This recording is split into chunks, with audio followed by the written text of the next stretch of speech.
大家好，今天是2026年的7月14号啊。我们今天接着来看看国内房地产相关的新闻。刀总心心念念的开大终于来了啊！昨天国务院公布了这个扩大消费15规划，我们先来看一下啊，具体有什么政策，到底能不能让这个楼市起死回生的啊？规划指出，清理优化不合理限制性措施啊，这个政策我记得之前专家好像那个马光远啊打过一个比喻，对吧？说我们之前的一个楼市政策是相当于是这个开空调，对吧？楼市温度太高了，楼市太火热了，你把这个空调调得非常低。那现在楼市不行了，你现在只不过是取消这些限制性措施，只是相当于是你把这个空调关上了。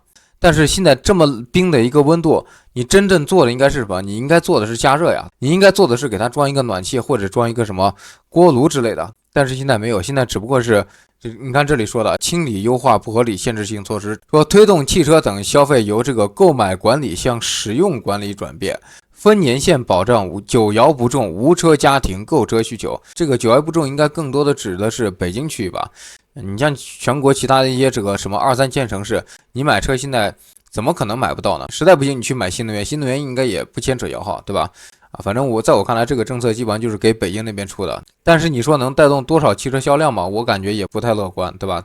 但是能出这个政策，也能看出来，我们这个车市现在真的跟楼市一样，也是需要这个救一把的。再不救的话，真的有点扛不住了。你像前2天这个汽车界的这个融创，对吧？排名第3的吉利下面的一个什么二手车商啊，他的一个这个山东总代是不是都爆雷了？你这个时候再不救一把的话，那搞不好下一个就是这个二手车界的碧桂园恒大可能也就出来了，对吧？说探索实施这个城区、郊区差异化汽车购置指标管理方式，这个是关于车市的啊。支持各地因城施策，调整优化房地产政策，终于到楼市了啊，更好满足居民刚性和改善性住房需求。这个话之前好像就是这样说的，也没有什么新词啊。深化住房公积金制度改革，扩大使用范围，着力满足缴存人不同阶段的多样化住房需求。其实这个政策上半年就在有啊，很多城市都陆续的出台了这个公积金相关的一个政策。我记得应该那个澎湃新闻之前好像报道过，说我们上半年这个楼市相关的一个政策大概有这个500-600条，其中1半以上都是这个公积金政策。如果你是这个单身的话啊，这个你的这个额度从之前的假如说100万，现在可以调到这个120万或者150万。如果你是一个家庭的话，对吧？你夫妻双方的这个公积金贷款额度都可以往上调。怎么说呢？你钱不够，对吧？那我们就鼓励你多贷一些啊，这个就是我们公积金的一个政策。至于他说的这个满足这个缴存人不同阶段的这个多样化住房需求，就比如说你刚开始大学毕业的时候，对吧？你买不起房，那你就租房。那租房的话，那个之前这个公积金是不允许用来这个交房租的，现在这个公积金它的用途更广了，对吧？你不光可以交房租，你还可以交物业。等你工作了7、8年之后，你可能慢慢的就不想租房了，你可能要买房了，对吧？那你到时候也可以用这个公积金去买房。这个就是我理解的这个满足缴存人不同阶段多样化住房需求。其实说真的，在我看来用处也不是特别大，对吧？这些政策之前都出过了。关于楼市的其实就这些，没有增量政策啊。说优化这个演艺活动审批管理，推广大型群众性活动一站式部门联合审批，全流程线上办理，严格落实这个巡演项目首演地内容审核负责制。这个是说的是什么事情？说的是演唱会或者什么音乐节之类的，对吧？但是好像我记得上半年的时候看过一篇这个联合早报的一个报道，就在说这个音乐节现在其实热度是有点这个下降的。这个前2年的时候，很多这个地方还在出台这个什么办音乐节的，但是从今年上半年开始，好多这个音乐节它都陆陆续续的这个取消了，因为承办方他一算账，对吧？到现在为止，可能大概能亏一个什么50-60万。如果真的就是开的话，那搞不好这个亏损会扩大到什么亏一个70-80万或者100万，索性就及时止损不开了。很多音乐节发了这个取消的公告，是不是有这个事情啊？我有点记不清了。这个扩消费15规划整体看下来，只字不提这个牛马韭菜的一个收入，对吧？当大家的收入还是在下降的过程中，假如说越来越多企业参考这个美团、小米陆续裁员的话，那你说大家现在敢消费吗？对吧？即使你相关的一个什么限制措施取消了，购车什么不用摇号了，你觉得现在大家会去买车吗？反正我现在觉着打车比这个买车其实要划算，对吧？打车的话，你不用去为什么各种各样的这个违章呀，或者就是什么罚款，对吧？还有什么停车费，这个保养费乱七八糟的这个费用。那这是刀总心心念念的开大，我们就先看到这里啊。我们再来看一则快讯啊，7月13号，根据媒体报道，新加坡凯德集团宣布解散其特殊技艺团队。这个凯德在国内有很多商业地产的项目，比如像什么凯德广场之类的啊。说资料显示啊，凯德集团曾于2023年设立总承诺股本11亿新元，大概是50-60亿人民币的这个特殊机会伙伴计划，用于投资中国特殊机会项目，也就是不在这个国内投资了。这点是不是有点像这个贝莱德，对吧？贝莱德也是在这个上海那边吃了亏之后，然后宣布慢慢的就在国内这边不投了，是不是连那个办公楼都不要了，铁桶跑路了，对吧？这凯德这2年也算常见的骨头，你看这个写字楼现在空置率现在有多高？深圳那边我记得前段时间给出的数据，甲级写字楼空置率应该是在30%左右，对吧？这还是1线城市呢，2线城市你像那个什么重庆呀，还有一些其他的地方，这个空置率更高。重庆里面好像空置率大概能接近40%。我们再来看看中指研究院6月份租金的一个情况，说根据中指研究院50城住宅租赁价格指数显示，6月份50城住宅平均租金为每月每平米33.9块，环比结束了连续2个月的一个小幅调整啊。我觉得我们这个措辞用的是真好，对吧？前2个月我看这个租金好像跌的都挺猛的，在我们这里就变成这个小幅调整了，涨幅为这个0.08%。我觉得这个文案可以改一下，应该改成环比暴涨了0.08%，同比下跌了2.82%，跌幅较5月收窄了0.35个百分点。中指研究院这个指数研究部总经理曹晶晶认为，6月高校毕业季啊，租赁需求集中入市，很多大学生毕业了，对吧？他到那个城市啊，你不管是实习还是入职，都要有一个安身之所，大概会持续到这个8月份左右。从9月份开始，这个租赁需求就会逐渐的下降，一直持续到这个年底左右。年底是这个租赁市场最淡的一个季节啊。说带动重点城市住房租赁市场活跃度明显提升，业主挂牌价格预期也随之修复。就像他这里所说的，你更多的是受这个大学生毕业的一个影响，对吧？也就是微微的一个反弹，对吧？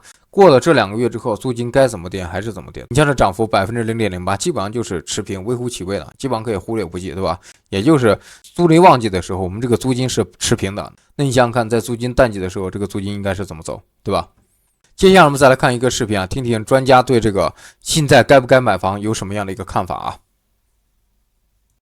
还想请教明明总，您认为中国的房地产市场到哪一步了？如果老百姓选择把钱用来买房子，是不是还是一件长期来看有回报的事儿？首先，房地产一个最简单、最直观的结论，租金回报率确实上升了。央行的数据，最高1线城市能接近1.7、1.8，但是这个水平跟定期存款来比，是不是就很有吸引力呢？我觉得也未必。国有大行又重新开售了5年期的存单，利率给的是1.6，这是国有大行，而且是有存款保险担保的，是1.6的回报率。但是租金回报率也在1.6，还要考虑到中间的税费，还要打理，还要滚动，而且出租市场是很不稳定的，可能还有空闲的问题，还有房屋老化的问题，所以这么算下来还比不上定期存款。坦白的说，如果我们还认为它是一个投资品，我觉得不是特别合适。我觉得未来房地产就是一个居住品，如果你认为它可以给你带来的是更好的生活体验、更好的居住体验，给家庭带来更好的生活质量，我觉得是可以的。房住不炒已经实现，有没有可能在某一品类，比如顶豪，还是具备一定的投资价值的？从全世界范围来看，这是不是一个顶豪市场？它是一个低流通的市场，不是一个很高流通的市场。我举个例子，就像我们买一个名画，你不能指望说买一个欧洲的名画挂在家里，第二天我就在二手市场上因为流动性问题把它进行变卖了。可能购买它是因为挂在我的房里，提高了我的艺术涵养，我的艺术氛围。所以就像住豪宅一样，提高的是生活质量。但是通过豪宅市场的二手房交易去提高流动性，带来风险溢价，提高回报，我觉得这是不太现实的。就像当年日本的银行家收购了很多名画，但是也没看到说哪个银行家把名画拿出来变卖，除非他的银行面临破产的风险。他这是一个论坛啊，其他嘉宾的一个发言时间都是比较多的，大概能有一个什么5分钟到这个10分钟，但是这位专家他发言时间也就1分多钟，不能让他再说了，对吧？他的这个观点好像跟我们这个标准答案是有点不太一样的。我们媒体天天的都在写文章，都在说这个什么投资房子现在非常好。你看前段时间媒体天天报道的是什么？成都的一位业主一口气买了7、8套老婆小，一个月就收租，除去贷款的利益成本，每个月到手还能有这个2、3万。你专家怎么能说这个房子现在没有投资价值呢？你说这个租金回报率现在只有一个1.6%，那说明你没有眼光，你没有找到那个租金收益率4%、5%的房子，对吧？那是你个人的问题，你不能这个以偏概全，对吧？另外一点，我觉得专家忘说了，就是我们这个租金回报率的一个提升，它是建立在什么的基础上？跟这个欧美那边不一样，欧美那边人家租金回报率一个提升是建立在租金的一个上涨上，对吧？人家是一个良性的，我们这边租金回报率的一个提升更多是这个被动的，因为我们这个房价下跌的速度比这个租金下跌的速度还要快，对吧？租金回报率是这个分子除以分母嘛，分子是这个租金，分母是这个房价。你房价跌的比这个房租还快，那可不，你的这个租金回报率是上升的。千万不要有一个错觉啊，这个租金回报率在不断提升，你的那个租金就上涨了，不是这回事啊。最后我们再来看一个1818红检关于这个旅游买房的这个报道，其实之前同样这个报道已经很多了，对吧？那主要骗的都是这个老年人到山东那边去，最有名的应该就是乳山那边，对吧？骗你到那边去买这个海景房啊。那今天我们来看看这位仁兄有什么样的一个遭遇啊？当时去那边，全程都不要告诉家里人，就说给家里人一个惊喜嘛，对吧？现在能变惊吓了？现在对啊，变惊吓了呀！一下子搞出400万，那都不是惊吓了，这要命了。因为这件事儿，郑先生的母亲身体状况不太好，由他代为接受采访。他说，2024年8月，母亲被小姐妹何大姐约去山东旅游，因为自己平时工作忙，当时只叮嘱了几句，可能也有一点预感，但我反正也跟他说了，反正那种花钱的那种什么自己有数嘛，不要乱花钱，对吧？那最后去了那边，那就是还是买了一套那个海景房嘛。郑先生提供了一份楼盘的宣传册，楼盘叫祥海森林小镇，在山东烟台龙口市，小区的北边就是渤海。他说母亲后来回忆，当时被好几个人围着推荐房子，他就感觉就是不买好像走不了了。那他没钱，他说那对方就拿他的信用卡刷信用卡，然后呢就是那边那个推荐人他也是保险公司的，知道我妈有保单的，以前买的保单，然后拿着他的手机把保单给贷款贷出来，也就付了那个房款，当场应该付了差不多20万左右。郑先生有新建商品房买卖合同的复印件，出卖人是烟台市祥海浩顺房地产开发有限公司，房子的建筑面积57.96平方，房价59万元，这上面写的房款是分2次支付。不过郑先生说还有一份分期付款的协议，除了首付以外的放款约定是分期支付，不过这份协议对方没给他们，没有银行参与，这个钱就是他们的分期。一个月要还多少钱？一个月的话差不多6000多，总价59，算上分期的那些利息什么的，差不多要60多万，付了差不多1年左右，实在付不出来了，他就告诉我了这个事情。首付加上后面分期付的，一共是37万6。郑先生说，分期付款到了去年10月，从11月开始他们就没付钱了，一直在跟房产公司交涉。前几天发了一个信息过来，我一看就吓死了，那个他说逾期的金额全部什么违约金什么全部加起来要快400万了，快400万了，我都没想到。我说一套房子总价不才59万，400万怎么算出来的？我妈当时慌了，我们也慌了呀。郑先生给记者看了截图，说是祥海地产工作人员发给他母亲的算式。2024年8月10号认购的房子已产生224天付款逾期，按照合同条款，按每日3/1000计算，当前违约金累计396万4800元。公司法务部门已经启动相关法律程序，这个数字确实相当惊人。不过记者算了一遍，59万的房款一天产生3/1000的违约金，那就是1770元，逾期224天应该是39万6480元。对方列出的算式在单日违约金这里就多了一个0，成了10倍。听记者一说，郑先生才反应过来，但就算违约金是39万多，他也要和对方好好说道。记者先联系上了那位何大姐，我也别人带我去买的。那你这个介绍别人有没有回扣的？没有为什么维护，没有的。现在郑先生想退费，何大姐说会去帮忙问问房产公司。我只能去问一下，那我决定就也没有的。300多万什么意思我也不知道，买的房子也就50-60万斤，哪有300多万？想跟对方协商一下嘛。你这个本身这个房子本身就是他们通过那种不正当手段，那个诱骗我们老年人买的。那我的要求很简单，取消合同，钱还给我们。那损失的那些我们都不要了。郑先生是慈溪人，他说余姚太平洋国际大厦4楼有一个祥海地产的办事处，之前他都是在那儿协商的。你们是公司的吗？对，中介属于。不是他们公司的。也属于这一个大公司下面的一个中介嘛。自称中介的负责人说，郑先生母亲的朋友何大姐是他们的客户。介绍人是我们老客户嘛。他也有买了？当然买了，这种都是自愿的，没有说其他你们说那样，你只不过自己单方面违约了，就说别人怎么样，那肯定是，这都正常的。